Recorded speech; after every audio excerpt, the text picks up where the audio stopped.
Lu pasti kayak cewek ya soalnya ikut balet. Klien minta nih latihan. Pas begitu kita datang, kok pelatihnya kecil ya, cewek. Kalau misal saya lagi bikin konten gini, pasti ada orang yang kayak, istrinya kemana kok nggak masakin? Sisi positifnya juga karena cewek itu jarang di IT, jadi itu bisa dilihat sebagai poin plus juga gitu. Ibu saya sempat khawatir karena saya perempuan. Apakah perempuan bisa lolos menjadi hakim?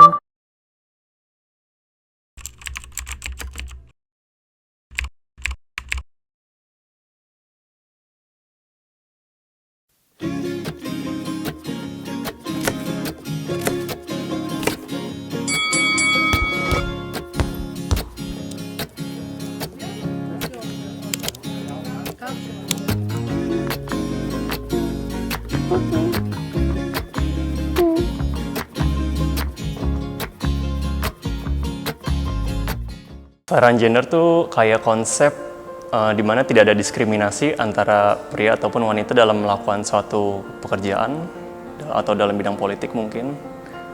Jadi misalnya kalau perempuan bisa melakukan itu berarti laki-laki juga bisa melakukannya gitu. Definisi kesetaraan gender adalah persamaan penghargaan yang sama kepada perempuan dan laki-laki untuk hal-hal yang memang kedua-duanya berhak dihargai dan dihormati hak dan kewajibannya di dalam kedudukannya sebagai manusia di dunia ini.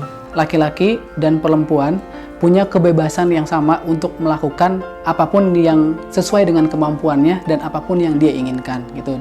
Dan tanpa ada paksaan untuk menguasai hal yang memang dinobatkan itu sebagai milik perempuan atau milik laki-laki. Perempuan itu dia sekolah tinggi pun pasti ujung-ujungnya dapur semua kasur. Saya nggak seperti itu. Sekarang eranya modern, jadi kita tetap ikut perkembangan. Jadi nggak boleh kita terlalu ngikut zaman dulu juga, tapi tetap kita sesuai dengan kodrat kita sebagai perempuan tetap ada, tapi kita harus punya wawasan. Karena kita kalau nggak punya wawasan pun kita akan di situ-situ aja, nggak akan berkembang. Jujur, kesetaraan gender di Indonesia masih kurang ya, karena kita masih banyak mendengar stereotip yang berkaitan dengan gender. Misalnya, khususnya generasi di atas-atas kita masih beranggapan kalau cewek tuh ngapain sih sekolah tinggi-tinggi kayak gitu. Terus yang berkaitan gender lainnya itu kalau misalkan pria umur 30 tahun ke atas dan belum menikah dan alasannya itu fokus karir, pasti dibilangnya wah keren banget dia fokus karir.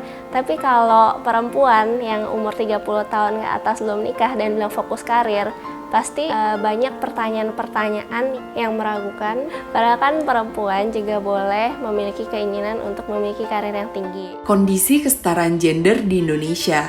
Menurut data dari Global Gender Gap Index 2021 menyatakan bahwa Indonesia masih di ranking 101 dari 156 negara-negara yang berada di Eropa Timur, Asia Tengah, Timur Tengah, Afrika Utara, Asia Timur, Amerika Latin, Karibia, Amerika Utara, Asia Selatan, Afrika Sub-Sahara, dan Eropa Barat. Data itu dilihat dari partisipasi dan peluang, ekonomi, pencapaian pendidikan, kesehatan dan kelangsungan hidup, serta pemberdayaan politik.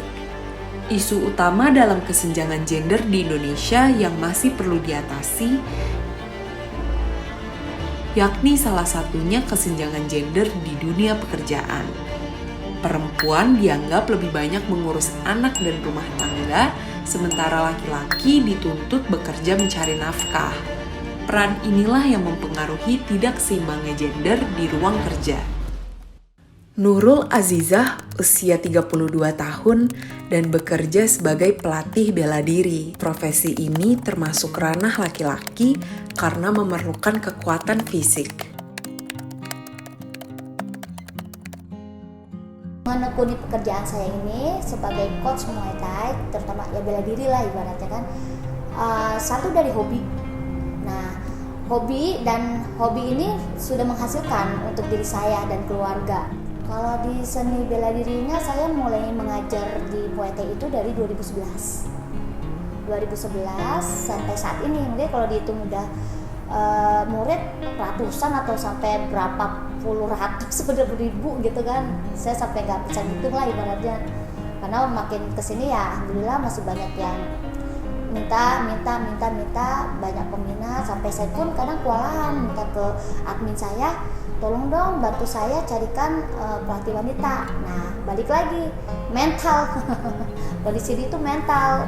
Perempuan terutama itu masih takut untuk seperti dia melakukan olahraga yang seperti laki-laki, seperti kayak bela diri. Mereka takut beginilah, takut begitulah. Padahal dengan kita sering melatih kekuatan, istilahnya kita dapat untuk memiliki tubuh yang lebih fit, lebih bugar, dan ibaratnya lebih terjaga, istilahnya gitu. Pekerjaan ini tuh sulit kan, tapi saya tuh bisa melakukannya gitu. Saya bisa melakukan karena saya yakin pada diri saya gitu kan. Saya yakin banget dengan diri saya, istilahnya dengan melatih cowok-cowok terutama. Kalau saya kan banyak klien itu kan cowok-cowok justru. Nah di situ motivasi buat diri saya. Saya bisa, kenapa kalian nggak bisa gitu kan. Berprofesi bela diri bukan berarti harus mengajar murid perempuan. Saya perempuan, saya harus megang yang perempuan nih yang masih ayu-ayu, enggak.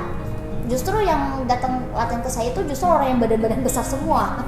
Yang mereka jatuhnya mereka yang udah basic keker, badannya keker, karena mereka penasaran nih sekuat apa nih gitu pelatihnya gitu kan. Belajar bela diri bukan hanya untuk bergaya dan memiliki badan ideal, tetapi untuk melindungi diri sendiri seperti kisahnya murid Nurul Azizah. Jadi pengen dia datang, dia ada cerita, Kak saya pengen latihan sama kakak, tujuannya apa gitu kan. Saya ada banyak pilihan itu, ada cukup untuk kesehatan kah, untuk body shape, biasanya kan rata-rata untuk body shape. Terus dia bilang bisa, saya pengen untuk ke bela diri, self defense dong. Kenapa? Kemarin belum lama rumah saya tiba-tiba kemasukan orang. Kebetulan orang itu mabok.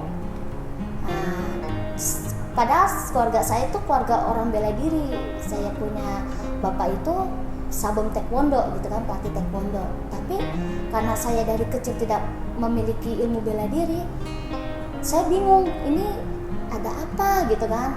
Ini saya mau ngapain? Jadi dia ada ketakutan dengan dirinya sendiri. Nah di situ baru dia sadar penting untuk latihan bela diri sendiri untuk dirinya sendiri. Selain Nurul, Michael Halim sudah berkecimpung di balet selama 18 tahun. Hingga kini ia bekerja menjadi guru balet yang kerap dikuasai perempuan. Alasan saya memilih profesi sebagai guru balet ya karena dari dulu saya memang udah suka sama balet sih. Jadi saya waktu itu kuliah di IT jurusannya, tapi memang pada saat itu saya udah mulai ngajar juga.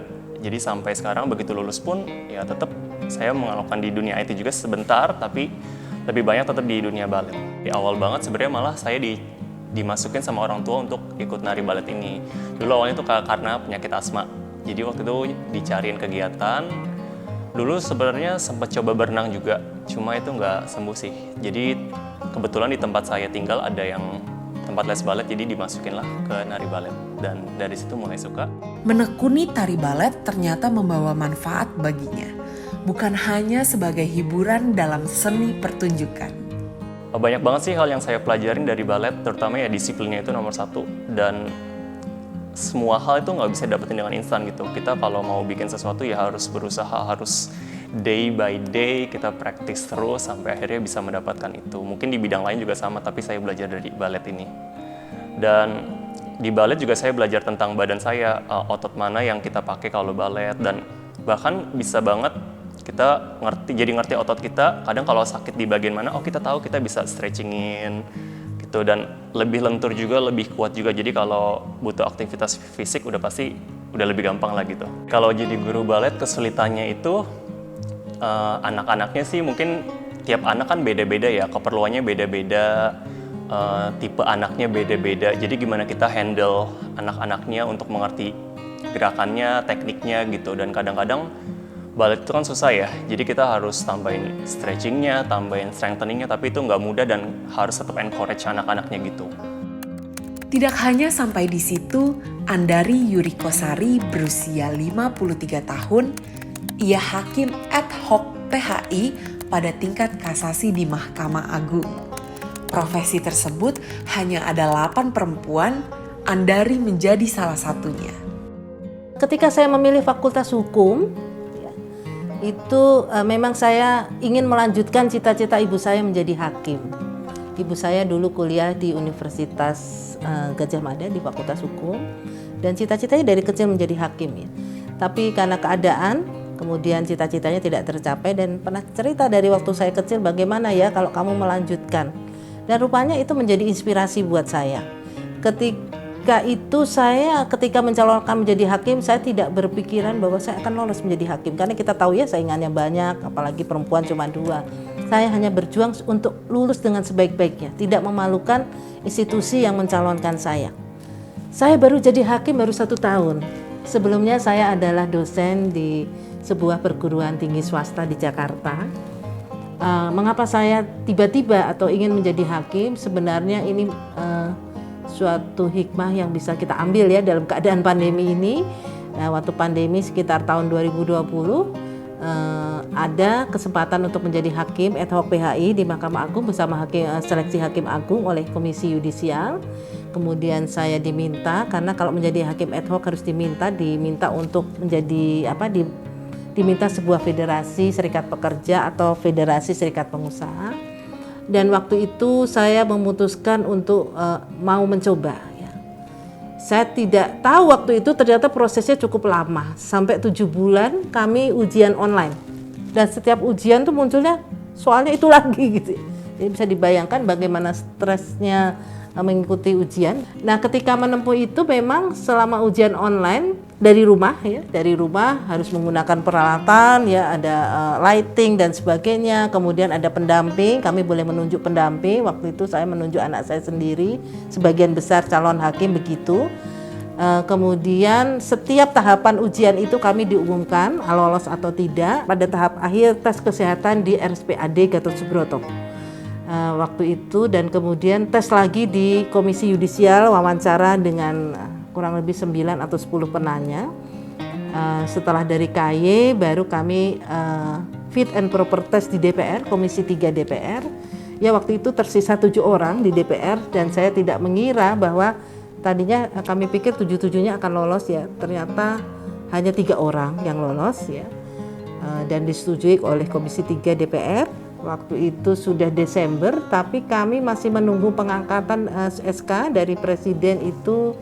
Kemudian kami baru bulan Maret ya, April kami dilantik di Mahkamah Agung. Ketika saya masuk mencoba mendaftar sebagai hakim, tentu saja saya melihat dalam daftar seleksi itu ya, dari awal sampai akhir. Saya itu kalau tidak salah hanya berdua dengan seorang ibu. Ibu hakim tersebut adalah hakim PHI di tingkat pengadilan negeri. Itu menurut saya saingan saya ya, cuma berdua ya. Tapi beliau hanya sampai tingkat seleksi kesehatan di RSPAD Gatot Subroto dan di KY. Nah, jadi bisa kita bayangkan dari sekian ratus peserta yang lolos tahap pertama itu hanya 2 hakim perempuan.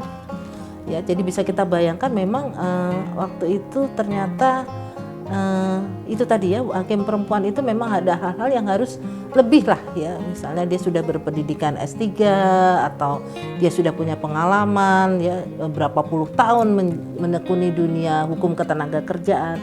Dan itulah perempuan-perempuan yang demikian saya kira tidak sulit ya kalau memang sudah punya mempunyai bekal untuk berkompetensi. Ya tidak sulit gitu ya, tetapi itu tadi ya ternyata dari seleksi pun wanita itu jarang lah yang lolos lah dari seleksi awal. Jadi bisa kita bayangkan bagaimana perempuan itu bisa lolos sampai seleksi akhir ya. Menjadi hakim di Mahkamah Agung berarti harus siap bekerja 1 kali 24 jam, walaupun secara resmi jam bekerja kami adalah jam 8 sampai jam 4 sore ya, kecuali bulan puasa mungkin sampai jam 3. Tetapi secara umum kita harus siap ya secara fisik dan mental untuk menyelesaikan perkara.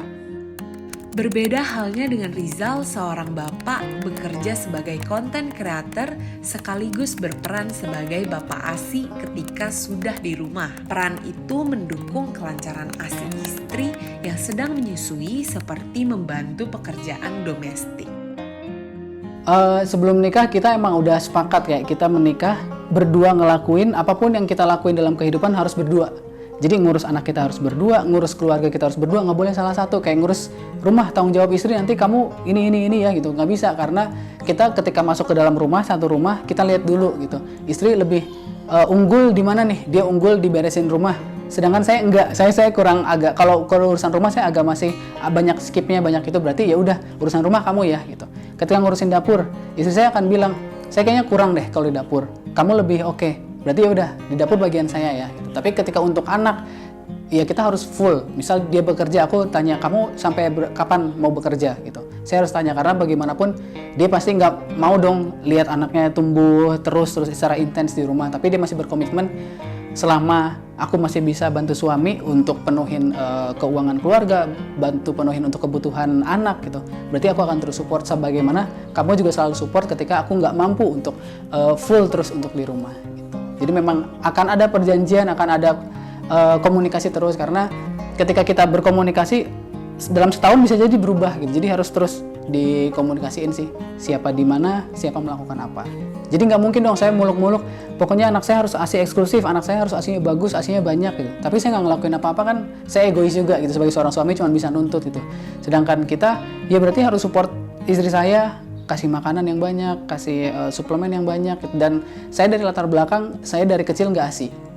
Ibu saya ASInya kering, ibu saya ASInya nggak keluar itu, dan saya harus nggak tahu ya, saya waktu kecil entah sufor atau pakai air tajin, saya nggak tahu ya gitu. Karena kan udah lama banget dan saya kecil di kampung gitu. Jadi saya selalu menerapkan apapun yang terjadi saya di waktu kecil nggak boleh terjadi ke anak saya sekarang gitu. Mau itu dari pengalaman hidupnya, mau dari itu kesakitan hidupnya, termasuk ketika dia nggak bisa mendapatkan ASI gitu. Jadi saya harus support. Itu motivasi terbesar adalah anak saya itu nggak boleh jadi duplikasinya saya waktu kecil. Kalau misal untuk saat menyusui langsung DBF itu direct breastfeeding, saya pasti ketika anak kan sakit disusuin itu, entah sampai berdarah istri saya, entah sampai sakit pokoknya, ya saya pasti ngajak ngobrol. Saya ngasih kayak sakit ya nggak apa-apa gitu, apapun. Jadi kalau kita ajak ngobrol, dia akan lupa dengan apa yang sedang dia lakukan gitu. Tapi ketika dia harus pumping, dia harus apa gitu, sedangkan dia masih bekerja, jadi saya selalu ingat kalau istri saya itu masih bekerja buat saya gitu.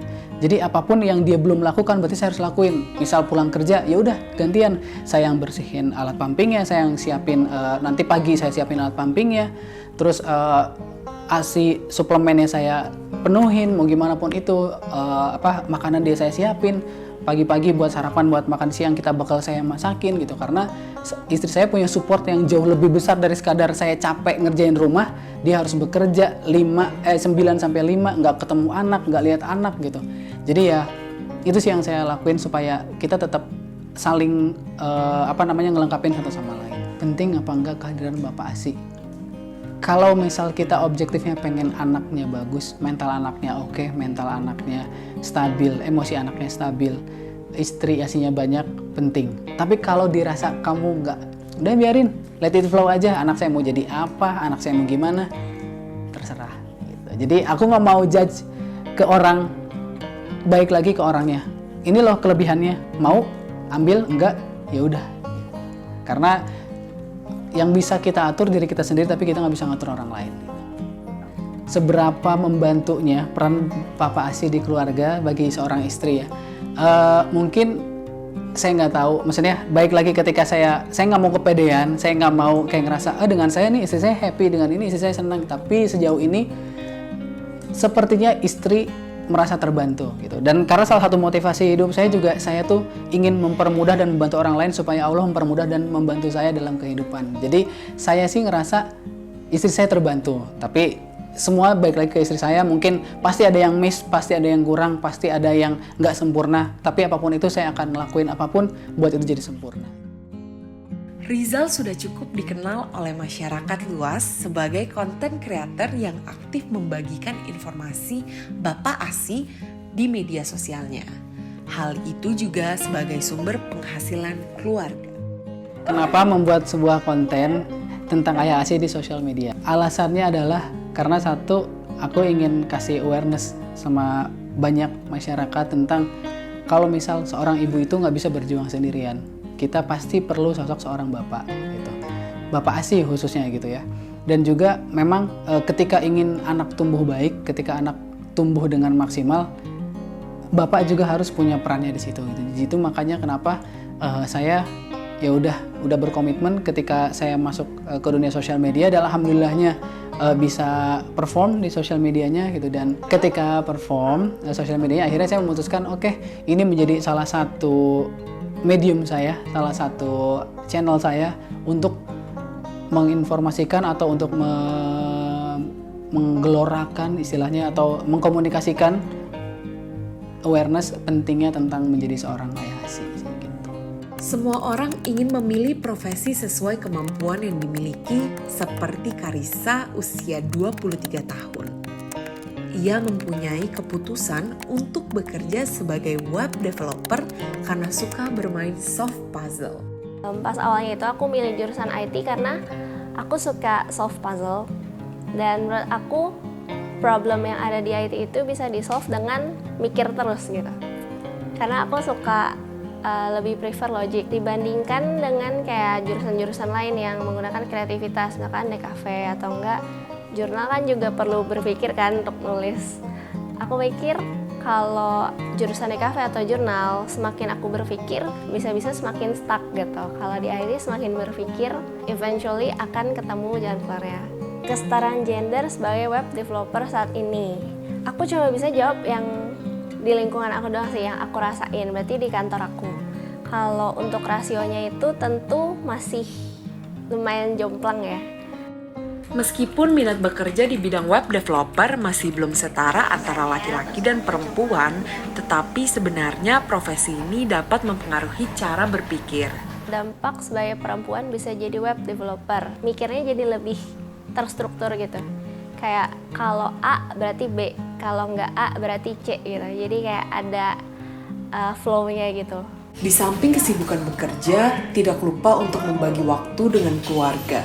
Nah ini bagi waktu banyak orang yang bertanya seperti ini ya, saya umum ya di luar saya profesi saya atlet juga pelatih, di rumah balik lagi saya hanyalah kuli ibu rumah tangga yang harus mengerjakan berbagai jenis-jenis pekerjaan di dalam rumah. Jadi setiap hari itu saya sebelum berangkat untuk aktivitas saya sendiri untuk pekerjaan, saya harus beresin rumah dulu deh. Yang pertama, jadi saya tuh bangun itu dari jam 4 jam 5 udah harus bangun karena harus banyak mempersiapkan anak-anak sekolah, balik lagi ya seperti nyapu, ngepel, pekerjaan rumah yang lainnya deh istilahnya. Sudah rumah beres baru saya pergi untuk mengajar dan berlatih ya. Kan nggak 100% saya di luar, jadi nanti siang selesai saya mengajar, saya balik lagi ke rumah, backup lagi, kontrol lagi anak-anak di rumah ada apa. Nah nanti kegiatannya apa, kamu apa, kontrol di rumah, mereka udah ini, ntar mereka les, saya pergi lagi, seperti itu. Pokoknya keseharian seperti itu. Saya akan lihat prioritasnya. Jadi saya akan kasih skala nih, ketika misal saya kerja, saya misal urgent banget, ya udah saya akan fokus ke kerjaan dulu. Tapi ketika misal di kantor istri saya bilang, ini ASI aku kok ngedrop ya gitu. Aku minum booster udah, minum ini udah. Nah saya pasti akan langsung telepon dokter. Jadi prioritas saya berarti sekarang istri saya gitu. Kerjaan bisa mungkin saya akan alokasiin ke tim saya, atau saya misal minta waktu 15 menit deh, saya akan bilang ke atasan saya gitu. Saya telepon dokter, saya beli vitamin, saya beli apapun gitu. Kalau misal di rumah, misal masih ada kerjaan, saya akan bilang ke istri saya, ini bisa nggak kamu bantu dulu, aku kerja dulu gitu. Kalau misal istri saya misal sekiranya masih sangat-sangat repot, ya udah saya akan ngomong ke kantor, boleh nggak misal 15 menit lagi meetingnya gitu, saya mau ini istri saya dulu. Oh boleh. Dan istri saya misal jadwalnya check-in ke dokter atau anak saya izin jadwalnya vaksin gitu, saya akan tetap lihat prioritas saya. Tapi mau bagaimanapun keluarga tetap jadi prioritas saya. Saya lebih baik kehilangan pekerjaan daripada saya kehilangan keluarga itu. Di balik itu semua, ketidakadilan terjadi di lingkungan kerja karena mereka termasuk orang-orang berani melawan stereotip gender yang melekat di negara kami, negara Indonesia. Perjalanannya dulu yang banyak orang pandang sebelah mata. Dulu kan emang awalnya dari nari balet kan. Itu orang yang tahu tuh banyak yang bilang, ngapain lu balet? Balet kan buat cewek gitu-gitu. Lu pasti kayak cewek ya soalnya ikut balet kayak gitu-gitu sih. Stigma masyarakat yang mengatakan kalau balet itu kayak untuk cewek gitu, feminim, padahal sebenarnya enggak.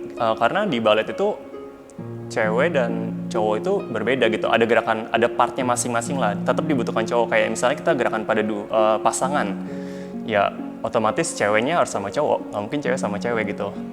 Cowok yang harus ngangkat-ngangkat, cowok yang harus megangin gitu. Sedangkan cewek yang nari-nari, yang ya gitu, jadi punya part masing-masing, jadi nggak bisa semuanya cewek yang lakukan, harus ada cowok juga.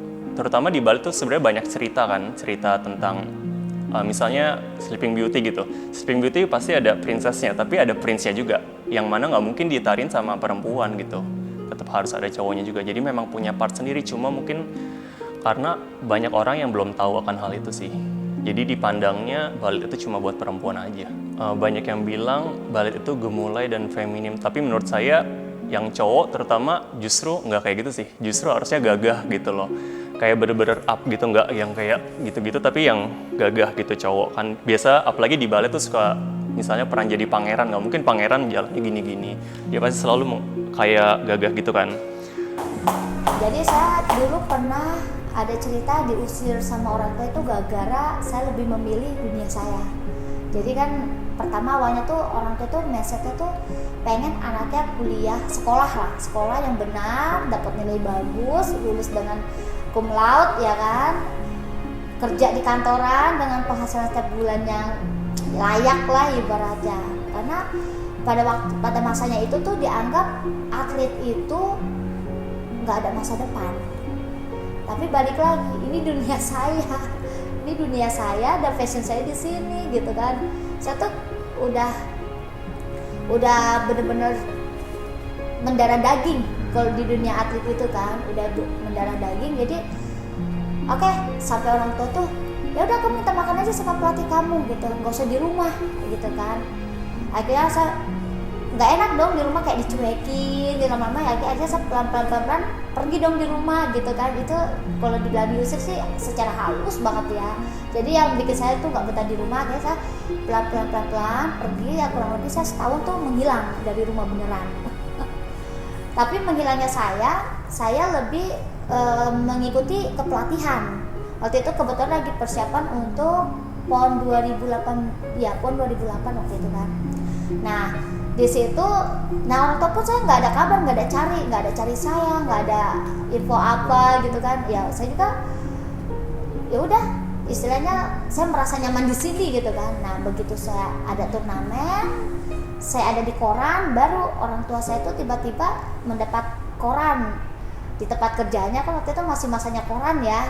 Di situ ada foto saya, ada nama saya juga. Ya oh ternyata oh ini kan anak saya nih. Nah baru di situ orang tua saya cari gitu.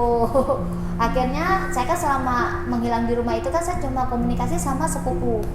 Ada saya punya sepupu itu komunikasi. Akhirnya bapak orang tua saya ke rumah kakaknya, kebetulan ketemu sepupu saya dan sepupu saya cerita semua saya di sini ini. Akhirnya saya dihubungin, disuruh pulang. Akhirnya ya namanya tetap lah batin ikatan anak sama orang tua tetap ada. Ya sudah kembali lagi dan di situ saya baru direstuin. Selama setahun itu saya ikut pelatih saya benar-benar, kebetulan itu kita lagi menjalankan pelatnas. Waktu itu kan pelatda ya, pemusatan latihan daerah menuju PON.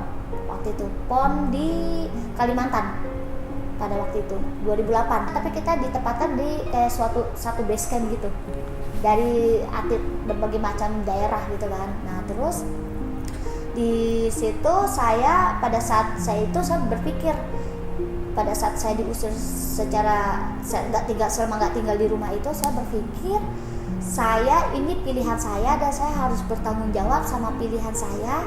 dan saya buktikan bahwa saya bisa hidup dari olahraga gitu. Dan alhamdulillah sampai saat ini saya bisa beli semua keperluan saya, apa yang saya inginkan dengan olahraga istilahnya. Dan di olahraga pun saya akhirnya ya bisa kasih orang tua saya waktu saya awal-awal. Alhamdulillah dapat bonus, kan seneng dong dapat bonus. Alhamdulillah dapat bonus, orang tua ya seneng dong. Nah di situ saya baru diterima keputusan saya sama orang tua. Cerita itu belum berakhir.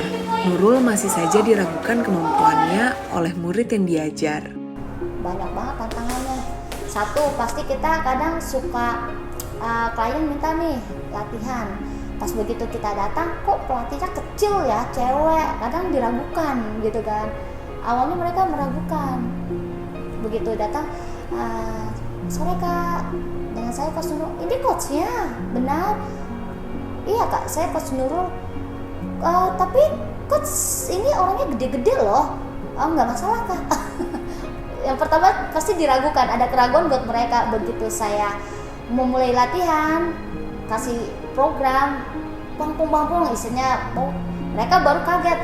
Wah gile nih, pelatihnya emang bukan kaleng-kaleng, kok bisa banget kak buat kayak gini. Iya, karena udah makan setiap hari. Kalau misal saya lagi bikin konten gini, pasti ada orang yang kayak, istrinya kemana kok nggak masakin, istrinya kemana kok nyuci aja ke laundry, istrinya kok ngurus anaknya gini-gini, kok ibu malah anaknya yang gini, sama bapaknya gini gitu. Kayak ya memang kenapa kalau misal istri saya nggak skillful di dapur, masa harus saya paksain gitu.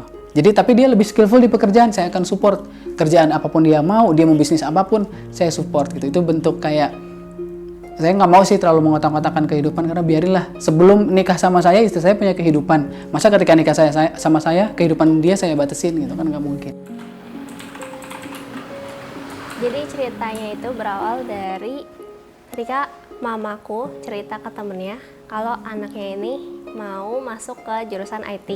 Jadi teman mamaku itu juga dari jurusan IT, dan mamaku tuh kayak bilang, anak gue mau masuk IT nih. Terus teman mamaku ini bilang kayak, janganlah cewek masuk IT tuh kayak dipandang sebelah mata, masih diragukan gitu. Terus aku dengar itu kayak, oh ya oke, gitu. Tapi ada sisi positifnya juga, karena cewek itu jarang di IT, jadi itu bisa dilihat sebagai poin plus juga gitu. Pas masuk kuliah, pas hari pertama itu sebenarnya agak kaget sih. Maksudnya aku tahu IT itu banyakan cowoknya, tapi nggak tahu bakalan sebanyak itu dan sejauh itu perbandingannya. Karena pas masih sekolah itu aku biasa mainnya lebih banyak sama cewek dibandingkan sama cowok. Jadi pas masuk IT itu kayak, wah cowoknya banyak banget gitu. Terus ceweknya juga cuma kehitung jari.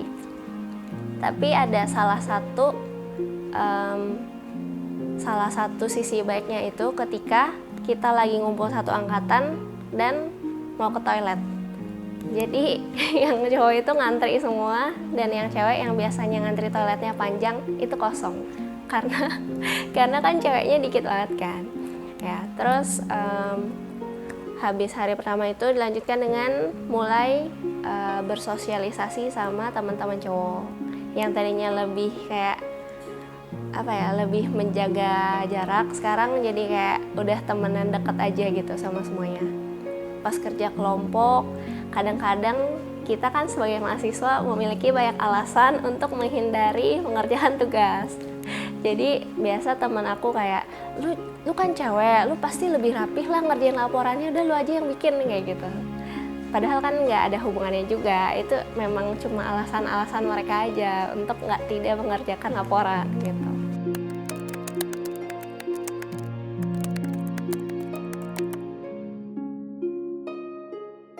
Ketidakadilan gender ini kan sebenarnya tidak hanya terjadi di ruang kerja ya, tetapi secara umum masih kita alami karena budaya patriarki. Bagaimana budaya patriarki ini menempatkan laki-laki sebagai kelompok kelas pertama di dalam sosial masyarakat kita dan menempatkan perempuan sebagai kelompok kelas kedua, sehingga posisi kelas antara laki-laki dan perempuan ini akhirnya berpotensi memunculkan kasus kekerasan berbasis gender dan akhirnya memunculkan ketidaksetaraan gender.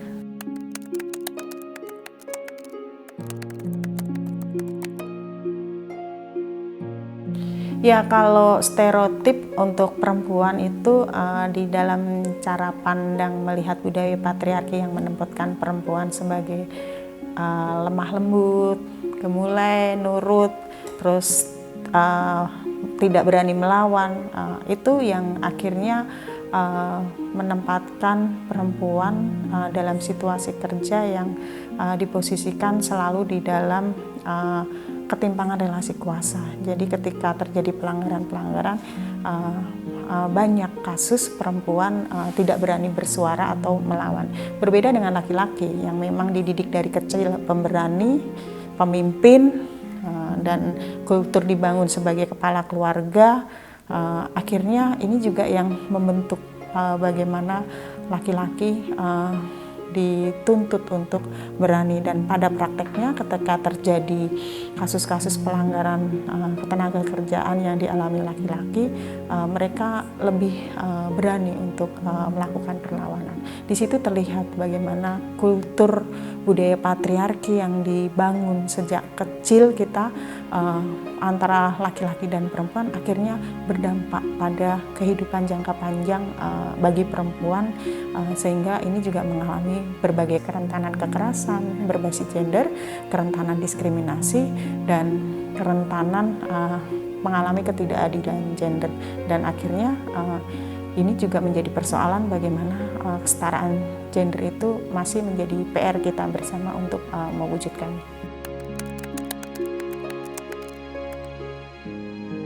Bentuk kekerasan terhadap gender itu ada fisik dan verbal ya, gitu. Nah, yang masih banyak diakui oleh orang itu adalah kekerasan fisiknya. Padahal yang verbal itu yang banyak meninggalkan juga luka batin kan sebetulnya, dan trauma terhadap korbannya.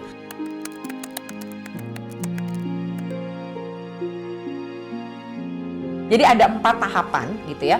Yang pertama itu yang pertama itu namanya bias atau bias. Bias itu adanya di kepala kita, nggak keluar. Gitu. Jadi bias itu akan menuntun kita untuk bergerak. Misalnya bias yang berada di kepala kita masih berpikir bahwa yang paling gampang adalah masih berpikir kalau perempuan itu kita pasti secara otomatis beliin sesuatu yang agak pink anak perempuan misalnya. Anak laki-laki yang biru-biru warnanya gitu karena dianggap sangat manly gitu loh. Kemudian bagaimana misalnya kalau jadi perempuan tuh harus lembut gitu. Jadi akhirnya kita ada bias dalam kepala kita untuk mengatakan bahwa kalau perempuan itu misalnya suaranya kenceng kayak saya gitu ya itu bukan perempuan gitu loh. Jadi kurang perempuan gitu. Jadi itu bias gitu kalau menurut saya. Itu bias. Kemudian yang kedua tuh naik stereotyping. Stereotyping itu sudah mulai menentukan dan itu udah mulai keluar sama kita. Jadi stereotyping itu misalnya kalau perempuan itu harus lembut. Jadi sudah ada kata harus gitu ya. Kemudian laki-laki itu harus jantan. Jadi sudah ada kata jantan gitu. Bagaimana dengan para laki-laki yang misalnya memang sosoknya ngomongnya lemah lembut gitu loh. Itu bukan masalah didikan loh, emang ini aja memang bawaannya kalem gitu misalnya gitu kan. Terus yang ketiga itu adalah prejudis. Prejudis itu kalau sudah kalau tidak begini berarti dia bukan begini gitu. Jadi prejudis itu kalau yang sudah dia ngerokok gitu ya. Dia ngerokok terus nongkrongnya malam-malam lagi nongkrong di kafe. Pasti perempuan nakal. Itu prejudis. Padahal belum tentu. Siapa tahu dia malah pemilik kafe sebenarnya kan. Ya mau nggak mau harus nungguin kafenya sampai tutup. Kan banyak yang seperti itu. Perempuan pulang malam. Pasti abis dugem. Loh ternyata dia memang kerja pulangnya malam gitu loh. Bagaimana laki-laki jadi guru balet gitu. Pasti dia gay gitu. Itu prejudis. Ya, jadi padahal nggak tahu apa-apa gitu tentang orang itu, tapi kita sudah menentukan seperti itu. Nah, yang terakhir itu adalah diskriminasi. Ini udah yang terberat. Diskriminasi itu adalah judulnya jadi are you with us or against us gitu ya. Nah, diskriminasi itu ya itu tadi gitu loh, bahwa kalau perempuan itu nggak boleh ada di ranah pekerjaan yang dikuasai oleh laki-laki gitu ya. Gitu. Kenapa? Karena itu buat laki-laki bukan buat perempuan. Sekarang bahasanya lebih halus, tidak diskriminasi. Kan kasihan kalau perempuan ada kerja di situ. Kekerasan lisan yang mereka alami termasuk jenis gender prejudice, perilaku negatif terhadap seseorang berdasarkan keterbatasan atau kesalahan informasi terhadap suatu kelompok gender. Kalau perempuannya bekerja di industri yang laki-laki mungkin prejudisnya tidak sekuat itu ya. Karena kan isunya sendiri sudah sangat kencang gitu ya. Jadi laki-lakinya sendiri jadi behave nih gitu ya. Sudah mulai ada pergeseran norma sebetulnya. Ada pergeseran cara pandang gitu. Jadi laki-laki sendiri jadi agak lebih behave karena mereka takut, apalagi kemarin itu Me Too movement gitu ya. Itu kan jadi besar gitu. Nah, jadi tapi apakah pelecehan-pelecehan itu masih ada? Masih ada. Cuman bentuknya mungkin verbal, bukan fisik gitu kan.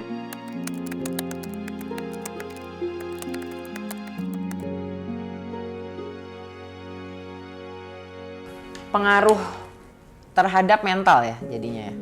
Yang pasti tidak merasa fulfilled ya. Gimana sih kalau rasanya punya keinginan tapi nggak terpenuhi gitu, kecewa kan jadi yang ada. Dan itu juga sebetulnya terjadi juga sama laki-laki ya. Kalau misalnya dia dipaksa untuk satu pekerjaan yang sebetulnya dia tidak mampu gitu loh.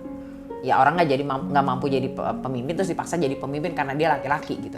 Itu kan juga menyiksa dong secara batin gitu loh kalau menurut saya. Atau misalnya ya itu tadi mau jadi senengnya balet gitu kan, tapi disuruh ikut karate gitu. Ya nggak cocok kan jadinya gitu, dan itu akan sangat berpengaruh terhadap mental gitu. Berpotensi terhadap mental health gitu loh. Keluarga saya ya semuanya, ibu saya ya semuanya, anak saya, keluarga besar saya bangga ya ketika saya akhirnya terpilih menjadi hakim. Tentu saja sempat ada kekhawatiran karena saya perempuan ketika mencalonkan gitu ya. Sebagai ibu saya sempat khawatir karena saya perempuan. Apakah perempuan bisa lolos menjadi hakim? Ternyata ketika lolos menjadi hakim perempuan, ya termasuk jarang di Mahkamah Agung, justru keluarga semua merasa bangga. Pertama saya sebelum menikah ya ketemu sama calon mertua misalnya, ya mereka balik lagi ragu. Yang dibikin ragu apa? Karena ini kan sesuatu profesi laki-laki ya. Yakin nggak sih punya menantu seperti ini gitu kan? Sempat diragukan. Yakin nggak sih bisa akan ada keturunan? Itu pasti diragukan. Tapi kan balik lagi, selagi kita mindset kita, saya di sini profesi saya, fashion saya di sini, dan saya tidak pernah ibaratnya merubah penampilan saya yang darinya perempuan menjadi setengah laki-laki, istilahnya kan banyak tuh tanda kutip, maaf. Jadi saya benar-benar saya wanita gitu kan. Ada yang bilang saya waria, ada yang bilang transgender gitu kan. Sampai SIM saya polisi, SIM saya itu jenis kelamin pria. Padahal situ saya udah pakai lipstick, udah pakai kemeja perempuan lah yang ada kerah-kerahnya gitu kan, yang ada renda-rendanya. Pas saya cek, loh kenapa ini jadi pria gitu. Cuma saya kan bukannya nggak mau saya untuk revisi lagi, karena prosesnya kan 1 hari itu kan makan waktu juga kan. Jadi ya udahlah biarin aja deh, terserah mereka. Kadang sempat saya ditilang polisi juga gara-gara itu ada razia perdebatan antara SIM saya sama fisik saya ini. Saya perempuan Pak, ini KTP saya perempuan, ini SIM yang salah, saya bilang. Terus dan saya ini atlet, masa atlet kecil amat gitu kan. Dia baru percaya dengan perdebatan yang lumayan agak ya makan waktu lah ya. Ketika misal saya bikin konten gitu di platform digital manapun, pasti ada yang kayak, kok suami saya mah sukanya main game ya, kok suami saya sih sukanya lebih ke main futsal ya, nggak mau ngurusin anak, nggak mau itu gitu. Tapi menurut saya ya udah, semua orang punya jalannya masing-masing, nggak usah bandingin saya sama suami kalian, nggak usah bandingin saya sama pasangan kalian gitu. Kita punya caranya masing-masing, karena saya memang kalau orang lihat di video, kalau orang lihat mungkin di kerjaan saya, kesannya saya tuh, wah nih orang ekstrovert banget ya, apa-apa diceritain, apa-apa happy gitu. Padahal di balik itu ya, saya ambivert gitu. Jadi ada satu sisi ketika saya di rumah, saya cuma pengen sama keluarga gitu. Saya tuh sekarang udah nggak mau nongkrong, udah nggak mau ketemu orang. Saya tuh pengennya sama anak saya, sama istri saya gitu. Tapi ya, kalaupun misal special occasion gitu ya, saya akan keluar sama teman-teman. Tapi ketika di luar pun saya nggak mau lama-lama gitu, karena saya di kerumunan di mana saya, aduh enggak deh, ini udah bukan waktunya lagi gitu. Itu mungkin waktu saya SMA, waktu saya kuliah gitu. Dan alhamdulillah sih ketika orang denger itu kayak akan lebih kayak, bapak siapa sih? Mama Asi kali gitu, bukan Papa Asi gitu. Tapi kayak ketika orang lain melihat apa yang saya lakuin, orang lain misal ketika saya diundang untuk jadi narasumber, teman-teman saya ikut nonton, jadi kayak lebih aware tuh. Oh, bahkan pacar-pacar mereka langsung kayak kamu harus kayak dia ya gitu. Saya jadi beban tuh kayak jangan gitu, jangan jadiin saya buat benchmark untuk pasangan kalian gitu. Toh saya juga pasti ada sisi buruknya yang jauh lebih buruk dari pasangan kalian. Waktu itu ada teman aku yang bilang kayak, lu yakin Sa? Emang lu bisa komputer gitu? Terus kayak, ya nggak jago-jago banget sih, tapi makanya gue mau belajar gitu kan. Terus ada juga yang kayak, cocok banget Sa, lu kan mikirnya logik banget gitu. Jadi banyak yang mendukung, terus banyak juga yang kayak, lu beneran gitu.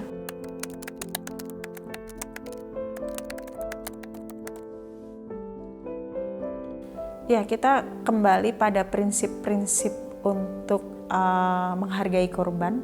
Nah, ketika korban tidak berani melapor pun kita tidak bisa memaksa korban untuk melaporkan kasusnya. Yang perlu kita lakukan adalah bagaimana mendampingi korban agar korban tidak merasa sendiri. Nah, ini bagian dari proses pendampingan tersebut. Jadi ketika korban merasa tidak sendiri, dia punya teman, maka ini juga menjadi salah satu penguatan psikologis. Nah, untuk kepastian korban kapan melapor itu juga kita tidak bisa prediksi dan tidak bisa intervensi. Tetapi hal yang sangat penting, kita harus memberikan rasa nyaman bagi korban ketika kita menjadi kawan diskusi atau teman curhat gitu. Dan kita juga tidak boleh semakin merentankan korban untuk mengalami tekanan ataupun mengalami ancaman dari semua pihak yang mendukung pelaku ataupun dari pelaku itu sendiri. Jadi sangat penting memastikan korban aman, tidak menjadi korban kembali. Coba temui HR-nya gitu ya, kemudian bicarakan dengan serius. Berani nggak ngomong sama atasannya dulu? Kalau belum berani ngomong sama atasannya, ngomong sama HR, minta dimediasi, kan bisa seperti itu. Tapi kan kebanyakan orang yang ya udah deh telan aja gitu kan. Saya juga termasuk yang gitu ya udah deh telan aja, kalau udah nggak kuat ya tinggalin gitu kan. Ya, tapi sebetulnya yang baik adalah bicarakan secara terbuka. Mungkin orang yang melakukannya tidak tahu atau tidak sadar, oh itu tuh menyinggung ya, sorry ya gitu. Nyinyiran orang tidak menjatuhkan semangatnya, justru membuatnya terus bergerak hingga mewujudkan prestasi. Setiap prestasi itu sangat dibanggakan ya. Yang saya terharu itu tiba-tiba saya ada dipanggil, waktu itu tiba-tiba saya ditelepon.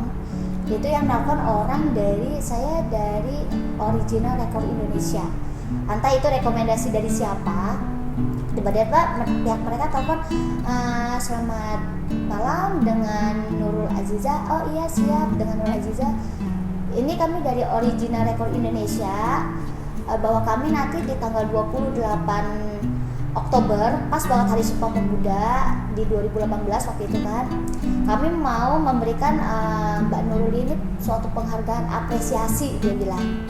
Suatu apresiasi karena saya mendapatkan data dari beberapa sumber bahwa Mbak Nurul ini layak untuk diberikan apresiasi sebagai penghargaan untuk wanita Indonesia yang menguasai 10 bela diri dan prestasi semua di situ. Nah, di situ saya kaget juga gitu kan. Saya nggak pernah berangan-angan saya harus jadi terkenal atau apa. Yang penting saya untuk memberikan motivasi kepada adik-adik saya itu udah sesuatu banget buat saya. Nah, sampai sekarang ini kan balik lagi saya lagi persiapan untuk SEA Games gitu. Nah, habis SEA Games ini jangka panjangnya Asian Games di Guangzhou, China di bulan September.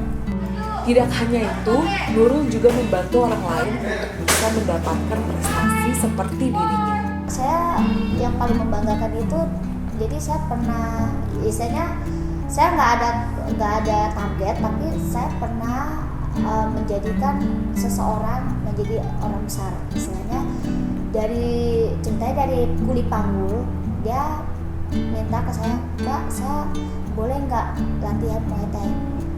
Kamu umur berapa? 18 tahun, tapi saya nggak punya ijazah, mau kerja saya belum punya ijazah nih. Ya udah kamu ikut latihan aja, nanti saya laporan sama ini saya deh, pimpinan saya gitu kan. Akhirnya saya pegang dan latihan dan anak ini pun punya kegigihan gitu kan, rajin datang latihan terus sampai anak ini benar-benar mendapatkan sabuk juara. Di awal-awal saya mulai balet tuh pernah dapat scholarship untuk ikut summer school di Australia. Itu 1 bulan, jadi waktu itu pergi ke sana. Pernah juga jadi semifinalis di JNE International Ballet Competition di Singapura waktu itu. Terus pernah diundang ke US untuk nari di sana juga, representasi dari Indonesia untuk ikut sebuah festival. Penghargaan yang paling berkesan buat saya itu sih Solo Seal Award. Itu baru saya satu-satunya laki-laki di Indonesia yang udah pernah mendapatkannya. Dan untuk yang perempuan juga masih sedikit banget sih untuk sampai saat ini gitu ya. Yang menjadi kebahagiaan saya ketika menjadi hakim adalah saya mendapat kesempatan. Setiap kali saya sidang, saya mendapat kesempatan untuk memperjuangkan keadilan. Itu tentu saja versi saya ya. Jadi suatu hal yang tidak pernah saya duga sepanjang karier saya, dulu menjadi dosen, saya bisa ikut menjadi salah satu abdi negara ya untuk memperjuangkan keadilan bagi para pekerja maupun para pengusaha. Ini suatu hal yang sudah saya tekuni sejak 30 tahun yang lalu dan ternyata saya bisa menjadi aktornya, menjadi salah satu aktor yang mengambil keputusan ini. Itu kebahagiaan saya. Saya bersyukur menjadi inspirasi tidak hanya bagi pekerja calon hakim perempuan, tapi juga hakim laki-laki. Ya, ini juga teman-teman saya di S2, di S3 ada yang mencalonkan. Nah, itu suatu kebanggaan buat saya. Ternyata ketika saya menjadi hakim perempuan ini menjadi kebanggaan lah ya, menjadi kebanggaan juga penghargaan yang diberikan kepada saya, tapi juga rupanya menjadi sumber inspirasi. Di salah satu marketplace nih, orang bilang kayak si brand bilang, Mas alhamdulillah nih di marketplace ini produk yang Mas promoin, videoin jadi top sales. Jadi saya ngerasa bahwa orang itu nggak sia-sia lah bayar saya, mengajak saya untuk kerjasama gitu. Justru saya akan ngerasa gagal ketika konten itu nggak berhasil buat naik. Jadi bagi waktunya sih yang penting saya nggak ganggu kerjaan, tapi saya juga pengen profesional di saat jadi konten kreator. Ada momen bahagia lainnya itu ketika diberikan pujian sama orang yang menurut kita expert gitu. Wah kayaknya udah ada ini deh ada improvement karena udah dipuji sama orang yang kita idolize gitu. Ketika mereka mampu keluar dari stereotip sosial yang ada dan berhasil menembus batas untuk bergerak maju, suatu impian besar tidak pernah datang dengan mudah tanpa ada kerja keras dan pengorbanan. Kuncinya itu sabar, konsisten, dan komitmen. Disiplin terutama. Kalau saya pesannya itu banyak kadang di dunia atlet aja sampai netizen aja sosial media benar ya kan ini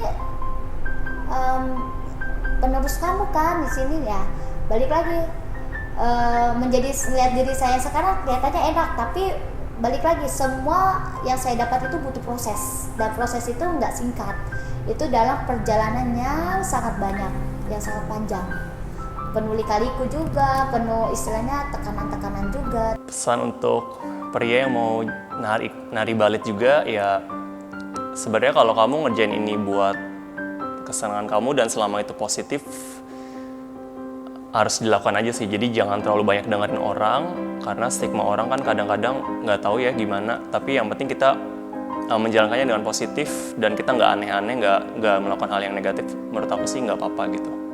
Jadi just do your best, do what you love. Menjadi wanita yang berkecimpung di dunia yang memang didominasi oleh kaum pria, wanita itu harus outstanding, mempunyai kemampuan lebih.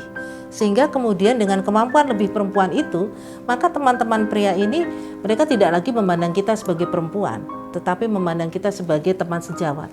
Jadi ketika misal di luar sana gitu, banyak banget orang yang kayak ibunya tuh atau istrinya tuh asinya sedikit, asinya kurang gitu. Dia lebih menyalahkan ke istrinya kayak, kamu kenapa sih makan kamu yang bener dong, makanya jaga suplemen yang baik dong. Tapi suaminya memfasilitasi apa enggak gitu.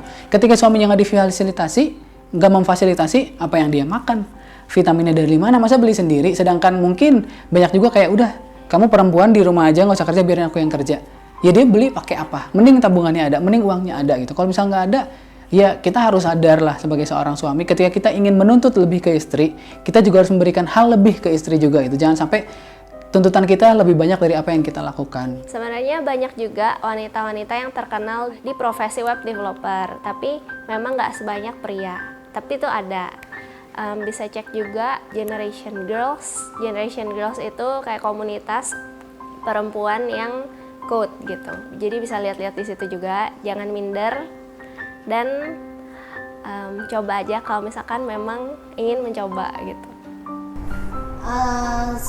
Harapan saya sih supaya terutama perempuan ya nggak usah takut untuk berlatih bela diri, karena sekarang ini justru lebih penting banget kita untuk menguasai bela diri untuk diri kita sendiri. Justru kita nggak tahu ya kejahatan itu datangnya kapan, karena ada kesempatan kan, kejahatan itu datangnya dari kapan, di mana, itu kapanpun bisa terjadi, baik kecil ataupun besar. Nah, kalau kita nggak punya maintenance, nggak punya disiplin bela diri pun kita bingung mau ngapain gitu. Karena apa? Nggak punya rasa percaya diri gitu. Tujuannya, kalau kita udah punya percaya diri, pasti apapun yang kita hadapin, kita yakin untuk menuntaskannya gitu kan. Kedepannya balet itu lebih banyak diminati oleh pria juga, dan semoga stigma masyarakat tentang balet, kalau balet itu untuk perempuan aja, bisa hilang. Jadi memang di balet kan memang sebenarnya nggak selalu untuk perempuan gitu, memang ada part cowok, kita perlu cowok di balet gitu. Jadi semoga bisa lebih maju lagi balet di Indonesia. Nah kalau perempuan hanya mengandalkan bahwa oh saya kan perempuan, kan jarang yang menjadi hakim perempuan, saya kira tidak akan lolos. Tetapi bahwa dia calon hakim perempuan punya kemampuan, latar belakang, pengalaman ya, dan sebagainya yang sama atau bahkan lebih dari calon hakim pria, ya pasti lolos. Itu tahap awal yang saya harapkan dari teman-teman yang ingin menjadi hakim perempuan di Indonesia. Harapan saya dengan peran Bapak Asih di Indonesia, saya harap sih semakin banyak. Kenapa? Karena ketika saya melihat banyak banget di Instagram, di TikTok, di sosial media manapun, banyak banget istri yang mengharapkan kehadiran Bapak Asih gitu.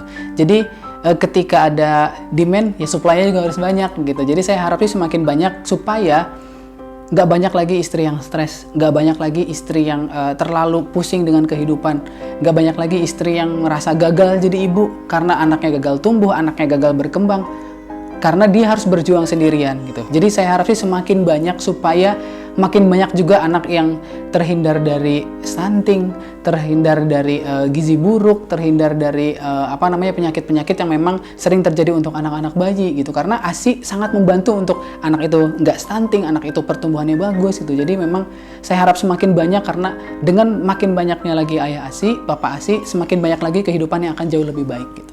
Semoga di era saat ini orang-orang pikirannya lebih terbuka lagi dan tidak membatasi keinginan seseorang berdasarkan gender aja, karena baik perempuan dan laki-laki itu memiliki kesempatan yang sama untuk melakukan apapun yang mereka inginkan. Kalau terkait web developer, mari perempuan jangan takut untuk menjadi web developer, karena nggak semenyeramkan itu kok, seru kok jadi web developer. Ketidakadilan gender menimbulkan motivasi pada diri karena hasil yang diperoleh tidak akan tertipu dengan perjuangan yang ditempuh.